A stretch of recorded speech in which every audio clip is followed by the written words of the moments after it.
Kara, as we're now in that mode where we're trying to read the judge's thoughts, I wonder if there was anything you gleaned from last week's action.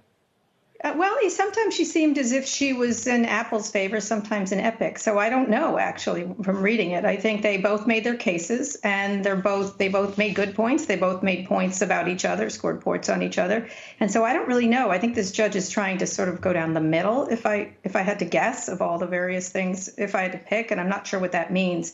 I think she understood the safety arguments, and I think at the same time she understands the marketplace argument from Epic. So I suspect there's going to be some sort of regulatory scheme work here that's going to be in place, or some sort of ruling that requires them to behave in a certain way or with some transparency. That would be the best outcome, I think, for as most people think about how they want to use the App Store going forward. Did you agree with any of the coverage that argued Cook's testimony was unexpectedly revealing?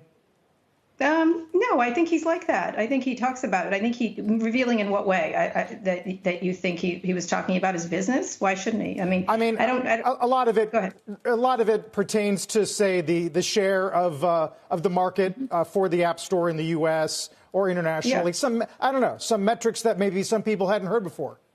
Well, that's okay. Why shouldn't Apple do that? I mean, they're doing really well in this area, and I think the best case here is to make their case and why they're an important part of the ecosystem, and that there are ways to control it that's beneficial for both the developers and Apple. That's their best argument. Now, look, a judge could say, forget it, this is a monopoly, and you have to let them do what they want, including in-app purchases. But I think this judge has a sense that that might be a little chaotic, and that, again, is Apple's best argument. The question is, do they need that much money for security? And I think that's the best argument Epic has, is that they're making enormous amounts of money here. And so do they need that? Does it have to be that safe? And I don't mean that in a joking way, is that this is a lot of profits they make from this store, as well as helping developers create businesses. But it's not like they're hurting and being, this is not a charity. This is not the Apple charity. And so I didn't think so. I thought he's making his case, and that's what he should do. And Kara, if this was a dress rehearsal for another courtroom battle for Apple, and that is versus Spotify, which many think is a stronger case, how do you think Apple will come out of this trial from a reputational PR standpoint to sort of set it in that one? Well, it's been a bad couple of weeks. The New York Times report on China and the compromises the company has to make in China weren't great. This trial sort of shows that it's Apple sort of has the white hat of all the tech companies, and it's not quite as white as it was before. I think the Spotify case is a really significant one because they're in businesses that compete with each other, and I think that's really going to be something to talk about. And how does Apple get into businesses? Because apps are in what businesses could it get into where it doesn't compete with its developers? And I think that's a really good argument.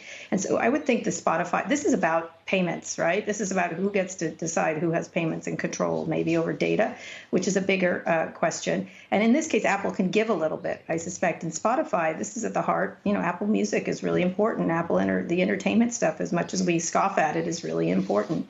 And so how they get into other businesses that are adjacent to what their business is and is growing is going to be is a big question. And so Spotify, to me, is the real case.